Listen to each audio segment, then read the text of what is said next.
پینے کا صاف پانی دے دو، سیوریج کا نظام درست کروا دو، بجلی گیس پیٹرول کی قلت سے جان چھڑوا دو۔ خدارہ حقیقی معنوں میں گلگت بلتستان کی حالت بدلو۔ عوام نے آنے والے امیدواروں کے سامنے بڑے مطالبے رکھ دیے، بول نیوز کے مائک پر وادی کے مسائل گنوا دیے۔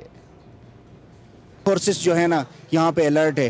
ایک اسٹیشن کے باہر ہم نے دیکھا ہے کہ 10 15 نفری ہے، تو یہ ایک بہت اچھا پیغام جا رہا ہے کہ پرامن یہ الیکشنز ہو رہے ہیں۔ پرامن گلگت بلتستان کے لیے smart invisible security system, smart tourism system, smart climate change system, smart health system, smart technical and education system.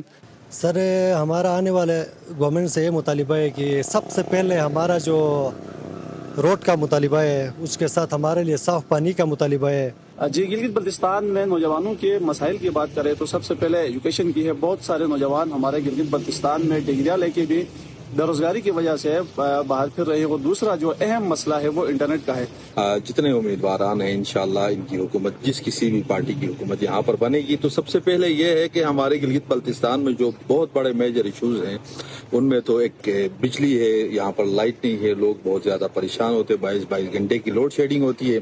اس کے علاوہ جو ہے روڈ انفراسٹرکچر خراب ہے، یہاں پر اس کو ٹھیک کرنا ہے۔ یہاں پہ جو ہسپتالوں کا نظام ہے اس کو